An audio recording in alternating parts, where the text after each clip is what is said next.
First competitor, our first finalist, hoping to add a world championship to this incredibly long list of achievements is Ryota Otsubo, representing Japan. Sam Pandelis from Australia, looking to add the first Australian World Championships in the Masters division to this resume on your screen here.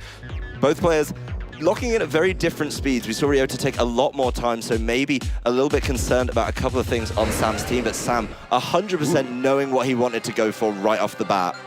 Well, he does want that Ninetales and Garchomp immediately, and Ryota does opt to bring out the Tapu Fini and the Alolan Marowak. Just making sure that that Marowak can be out on the field to prevent any kind of setup from that Xurkitree immediately, but will be needing to protect that if Sam brought the Xurkitree this time. Rock Slides and Earthquakes would be moving before Ryota's team. All right, well, the Aurora Veil will be set up by the Ninetales, protecting that Garchomp and the rest of Sam's Pokemon. No protects at all. Garchomp just goes for the Swords Dance here, standing in front of a Tapu Fini and an Alolan Marowak. The Moonblast coming out from Tapu Fini onto Garchomp, going to be dealing a lot of damage, but thanks to that Aurora Veil, not quite enough to pick up the KO. Flare Blitz from the Marowak connects with the Ninetales and will pick up that KO as well. So Sam, as we've seen on a lot of his games before, really prioritizing getting that that Aurora Veil up and then taking that free switch in from the KO here. Garchomp, though, took a lot of damage on that turn. It really, really did. And I think a very brave, but very successful play from Ryota to leave both these Pokemon in and leave them attacking. Clearly having knowledge about the Ninetales, knowing that it's not carrying that common Focus Sash item, something like the Light Clay to boost the duration of the Aurora Veil, meaning he can take a knockout on it. Let's dance. All right. Well, Marowak just going to protect this turn. Ryota trying to keep that Pokemon on the field so Xurkitree can't use a Thunderbolt. But unfortunately for him, the Tectonic Rage is moving before the Xurkitree. If this can pick up a KO through the Protect, that will allow Xurkitree to easily fire off some Thunderbolts onto that Tapu Fini. After a Swords Dance, it's going to be absolutely terrifying to see the amount of damage coming in. It does, of course, targets the Marowak. Connect with the Alolan Marowak, the desired target that he really needs to get rid of in this matchup. And the Protect, so much damage. Not enough. That is a quartered damage from the Tectonic Rage, and Marowak still cannot hang on. Picks up the KO. Now, the Xurkitree just able to Tail Glow away with no Marowak to protect the rest of Ryota's team. This Moonblast will finally finish off the Garchomp, but if you're Sam, you are just happy to have that Marowak off the field and your Tail Glowed up Xurkitree ready to start making plays. Well, Sam's got a really interesting strategy. As you said, getting rolling. The Aurora Veil setting up turn one bought him a little bit of time, so he was then able to use the Swords Dance boost that he got from that. Get out through Protect, that's such great knowledge for Sam to have. Now he has lost the Garchomp, but he has, of course, got the Xurkitree, which already is boosted up. So he's in a great position to go offensive on this turn with that. While we do know the Mandibuzz might be able to help out with that problem it has being a little bit slow, the benefit of that Psychic Seed, knowing it's still in a good position to be sticking around. All right, Dazzling Gleam actually coming out from the Xurkitree deals a lot of damage to the Tapu Fini and the Celesteela thanks to the boost there. Moonblast from Tapu Fini deals a little bit over 50% damage to the Mandibuzz as well. Well, we are just going to see a taunt coming out from Mandibuzz, trying to prevent Celesteela from using any of its annoying support moves. Including the Leech Seed, which it was not able to use in that turn. Really, really essential play to make sure that Ryota doesn't even have his option to try and set up. That's something he's done in numerous games over this tournament, really pulling things back from the brink with those Leech Seed and Protect combinations. Not only does he not have access to Leech Seeds, he doesn't have access to Protect. Here come the Thunderbolts, and here come the KOs. Xurkitree picking up that one quite easily onto Tapu Fini, not afraid of that Celesteela at all. Getting the Beast Boost to make the Xurkitree even scarier, and the Tailwind support from Mandibuzz, meaning that the Xurkitree will be the fastest thing on the field. Celesteela is left just using its Heavy Slam against Mandibuzz, but it is not anywhere near enough. Ryota not having anywhere close to the type of offense that Sam's team has right now. Well, not only does it lack the offense, that limited offense is already reduced by the presence of Aurora Veil that's still in play from that turn one. So Ryota, even if he bought one of the few Pokemon I think would be able to deal with this Xurkitree, something like the Crocodile, it's not going to be in a great position. Tapu Koko may be able to try and help out, but it's actually going to end up boosting this Xurkitry's already ridiculously powerful Thunderbolt. No, I think this Xurkitry is going to be able to start picking up the knockouts it really, really wants. And that's something he needs to just keep going, especially as he comes into game 2. Ooh, the Thunderbolt trying to get the Tapu Koko, but Ryota did protect this time around. Mandibuzz is just going to go ahead and roost up and heal right back up some of that health that it has lost, but Ryota now able to start dealing a little bit of damage with the Celesteela, still targeting down the Mandibuzz. Ryota definitely valuing getting that Pokemon off of the field because of that Tailwind. Looks like he may just be trying to stall out this Tailwind and then hope to go on the offensive with the Tapu Koko. Special attack isn't absolutely sky high like this Xurkitry. Yeah, an absolutely mental Thunderbolt coming out, picking up an easy one-hit KO thanks to all of those boosts. Xurkitry just showing off now with more beast boosts alongside the Mandibuzz. Celesteela out on the field can try to keep dealing damage as it gets taunted once again by the Mandibuzz. But Sam, an amazing first game there, really picking his moments, able to set up so that he had all of the momentum this game from really turn 0. There was no way to stop that strategy coming out, and I really think Sam picked the right Pokemon, knowing the Marowak was going to be a threat. He got the Garchomp in early to remove it from play, no matter what happened, getting that Swords Dance up entirely safely thanks to the Aurora Veil, but there was so little Ryota could do to keep his Marowak safe. Absolutely. The forfeit coming out from Ryota as Sam Pandelis of Australia is now only 1 game away from becoming the world champion here in Anaheim. Differently from Sam. So I think Ryota's really in a position where he has to change up his leads because Sam sure hasn't. Here we go. Sam Pandelis 1 game away from being the world champion, but he has to get through Ryota Otsubo's Whimsicott and Tapu Fini lead with his Ninetales and Garchomp. Whimsicott, definitely an interesting adaptation here alongside that Tapu Fini. Sam wants it and no trade of Pokemon. Looks like Sam does not want to put that Garchomp in any danger, switches it out for the Xurkitry, just switching that Xurkitry in willy-nilly, as we are going to see the Tailwind come out from Whimsicott to give Ryota a little bit more breathing room with which Pokemon are going to be able to deal damage to the sweepers on Sam's side. He gets the Tailwind up beforehand. The Ninetales free to set up Aurora Veil. That's going to be huge. And this Dazzling Gleam... Not a bad Dazzling Gleam. Does a decent amount, but not as much of it as it could have if there was, of course, no danger of the Aurora Veil. That Aurora Veil is already showing how good it is in this matchup. Are usually a little bit faster than his sweepers. That's going to be something he needs to do. Whimsicott wants to be facing off against that Garchomp. Yeah, Whimsicott switches out Alolan Marowak on the field to threaten that Xurkitry. Just going to protect this turn, so Xurkitry not going to take any damage from Ryota's Pokemon.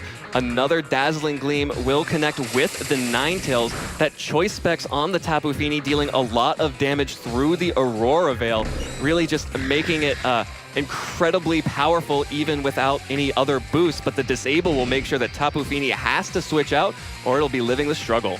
Well, that's something that Sam has adapted to with his Ninetales. And knowing about the choice specs on the Tapu Fini means he's forcing plays from Ryota. Ryota is now forced to switch out this Tapu Fini going to do in that turn, and he now knows a little bit about what he's forced to do in this turn. Yeah, Ryota is absolutely forced to switch out that Tapu Fini.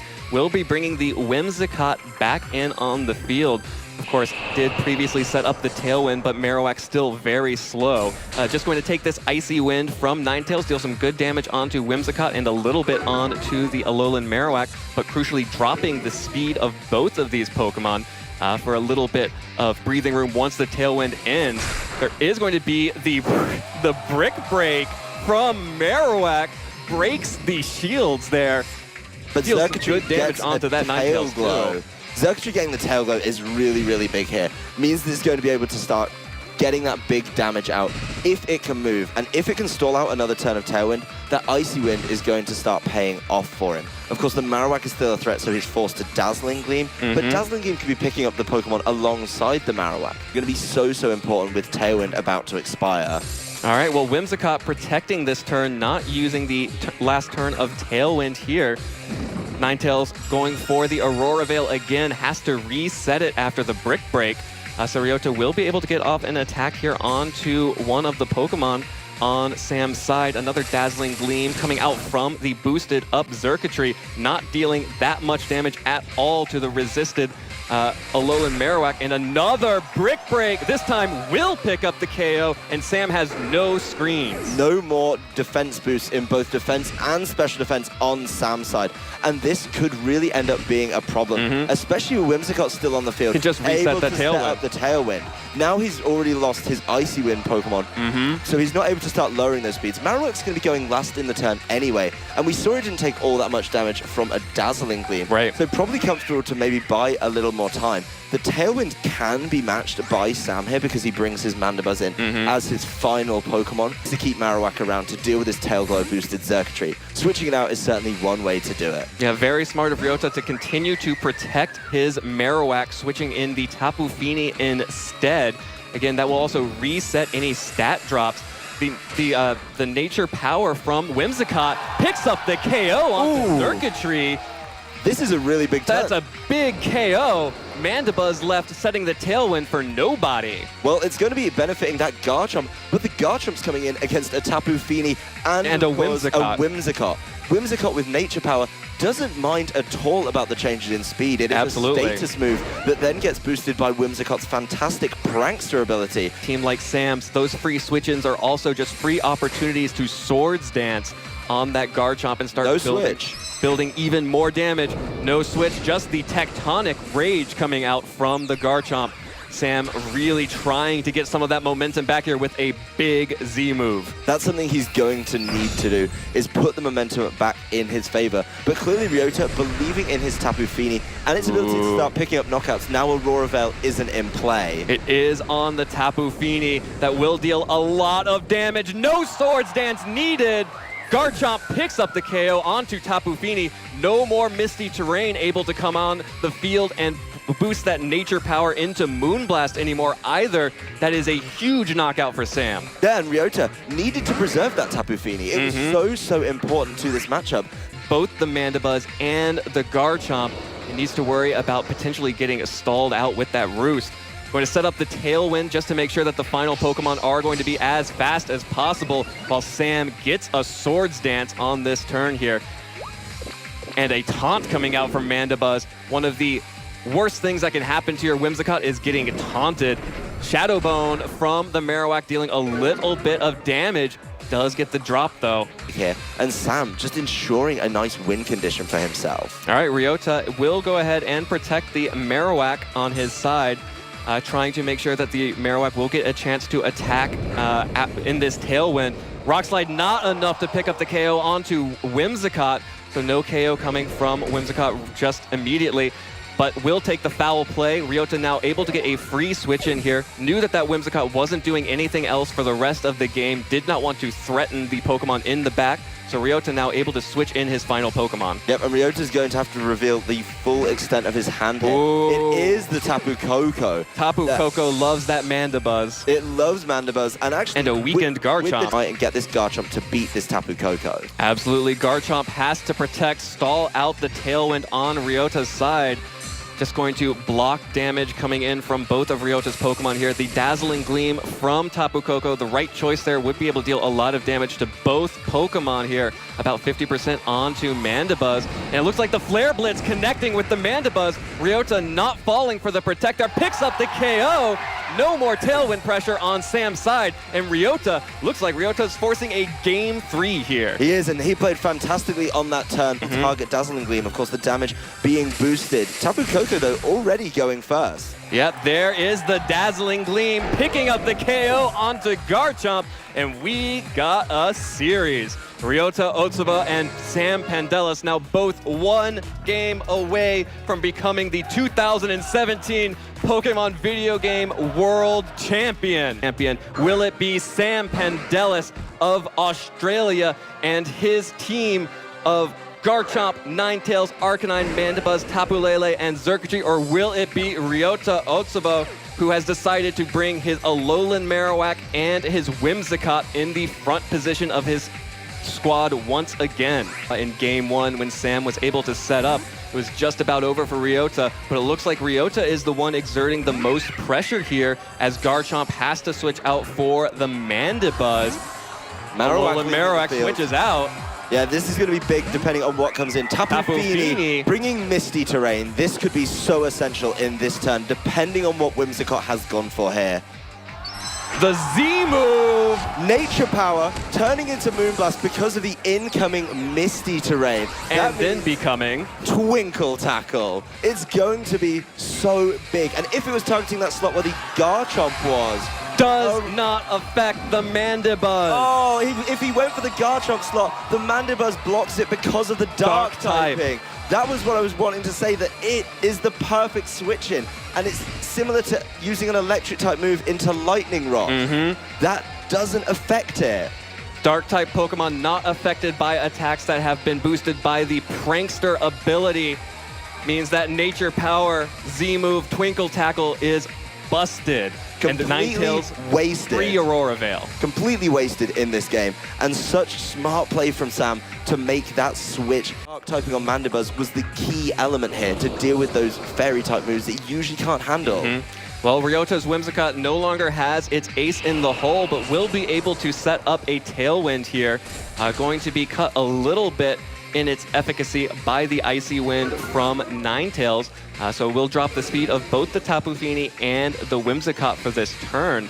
The Tapu Fini, though, will be able to continue to fire off some powerful Dazzling Gleams with that Choice Specs, dealing a little bit of damage to the Mandibuzz and to the Ninetales, but with that Aurora Veil, not the full amount. And another taunt on Whimsicott means that Pokemon has to retreat. It's really not been Whimsicott today. It has set up Tailwind, which is certainly going to help out a little bit the Tapu Fini. And we know that the potential Disable from the Ninetales would be a fantastic way to deal with it in this turn. Tapu Koko switching in really early here for Ryota. That's been a Pokemon that he has kept in the back in all of his previous matches, but that's going to be the Pokemon he needs to make something happen here. Ryota also opting not to allow that Ninetales to get a free Disable off onto the Marowak, but he didn't even go for it. Catching the switch in, gets the Icy Wind on both of Ryota's Pokemon. Great prediction there from Sam, recognizing that he probably wasn't going to get another free Disable off here. Not after just game going two. For the Icy Wind and set up a foul play onto the Tapu Koko. Well, maybe you see Sam predicting the Marowak to be the switching for that Whimsicott that wasn't able to move, and throwing the foul play at the slot that it isn't in. All right, Ryota's Pokemon out on the field, slowed a little bit by the Icy Wind, just going for the Dazzling Gleam onto both the Mandibuzz and the Ninetales, as Tapu Fini is as well dealing a little bit of damage, but nowhere near as much as you would like to see. And the Disable actually connecting this time with Tapu Koko, so no more Dazzling Gleams able to come out here, while Mandibuzz able to get this foul play off onto Marowak, still hangs on though. So more damage coming out from the Mandibuzz. The Brick Break from the Marowak, the Brick Break onto the Ninetales will get rid of the Aurora Veil and put it in within Dazzling Gleam range or Discharge range. With something like the Shadow Bone. No Protect on either of Sam's two Pokemon, Mandibuzz or Ninetales, means he has to switch at least one out. Ninetales does switch out for the Garchomp, but Ryota actually switching out his own Marowak, bringing back in the Whimsicott. Making sure, looks like he wanted to go for the Thunderbolt, or did still go for the Discharge, just going to take the damage onto Whimsicott instead and pick up the KO onto the Mandibuzz. Yep, Whimsicott completely accepting that damage there. Yeah. But getting rid of the Mandibuzz rather important. It means that this Whimsicott has the option to try and set up the Tailwind, but without it being matched by the Mandibuzz on Sam's side of the field. Of course, that Mandibuzz isn't going to be around to try and get the next foul play onto this Marowak, but he's still going to have to deal with this Garchomp. Home for Australia. Yeah, he's going to need a little bit of time, and respecting potential switches. A Tailwind to start this turn, very interesting, of course. No switches. From Ryota. No switches, just Tectonic Rages coming out from Garchomp. Sam recognizing that he needs to start putting out some offensive threat immediately if he's going to have a chance of protecting that circuitry and protecting the Garchomp via offense. Yep, and with the Tapu Fini in the back, that's something that's going to really, really enjoy the Tailwind that was just set up by this Whimsicott. Yep. It looks like And the Ryota lack of Aurora Veil. maybe allowing both of his Pokemon to get knocked out here and just bring in his 2 remaining Pokemon in the chance that they can sweep under Tailwind. Well, Circuitry isn't going to knock out the Whimsicott for him, though, is, of course, just going to leave it in play. Just wants the Tail Glow here. Ryota now does have the option to bring in the Tapu Fini and then boost up that Whimsicott's Nature Power into a Moonblast. And that Moonblast will be really good against... We saw how much damage it dealt last game. Yes, it does so much. And that means that he now has 2 Pokemon providing a good offensive threat. He needed to bring Tapu Fini in. Tapu Fini, a Pokemon you don't expect to be dishing out the damage. Protect coming up from the Garchomp. Sam protecting his Pokemon here. And we are going to see Ryota going on the offensive with the Moonblast into the Circuitry. That's the Deals nature a lot power. of damage. He's called it right. Another Moonblast! He called it. The Protect was telegraphed by Sam, and he's able to get it. He gets the knockout on a turn where Garchomp protected, keeping itself over safe. The next turn, this Garchomp is going to be able to get knocked out by Tapu Fini because it just protected. Sam is now looking at a double protect, and this weakened Ninetales Can't do anything. It's going to get picked up by the Whimsicott. Ryota just has to pick the right targets with the right Pokemon.